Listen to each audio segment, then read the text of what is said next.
Hi hello welcome to రాముడు channel. ఈరోజు కలేకాయల పప్పు చేసుకుందాం.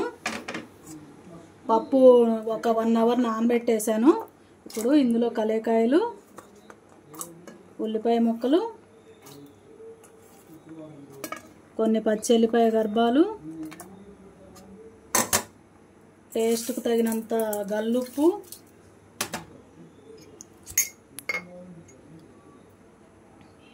ఒక స్పూనున్నర సాల్ట్, కారం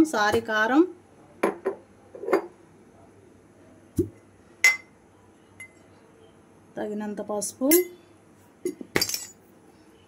అన్నీ వేసేసుకొని ఒక 5 విజిల్స్ వచ్చేంత వరకు ఉడికించుకోవాలి. స్టవ్ వెలిగించేస్తున్నా.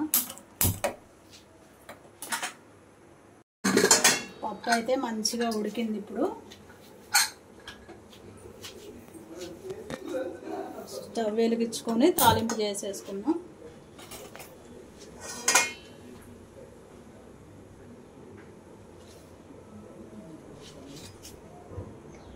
ఆయిల్ వేసేసుకున్నాం.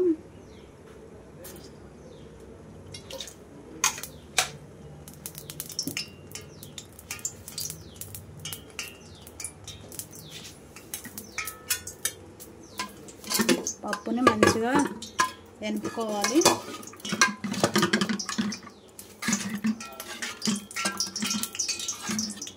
కలేకాయలు మనకు ఎప్పుడు దొరకవు, రేర్గా 1 ఇయర్కి 1 టైమే దొరుకుతాయి. అందుకే నాకు ఈ పుల్లటి అంటే బాగా ఇష్టం. ఎలాగో చింతపండు తినేరు కాబట్టి మా ఇంట్లో నేను కలేకాయలు వచ్చినాయి అనేసి ఇక పప్పు అన్నీ కలేకాయలతోటే అన్ని వంటలు తయారు చేసుకుంటున్నా. ఆయిల్ వేడెక్కింది. ఎల్లిపాయలు వేసుకున్నాం. జీలకర్ర, ఆవాలు,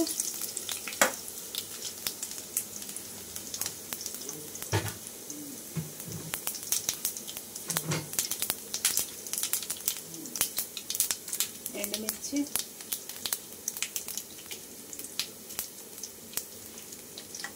ఉల్లిపాయ ముక్కలు, కరివేపాకు.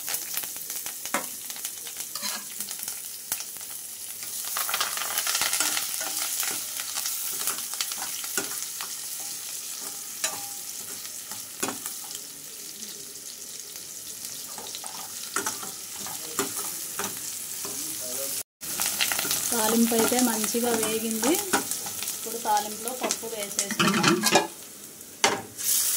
పప్పులో వేసినప్పుడు ఇలా సురసుర సౌండ్ వస్తే పప్పు బాగా టేస్టీగా ఉంటుంది. మా కలేకాయల పప్పు అయితే రెడీ అయిపోయింది.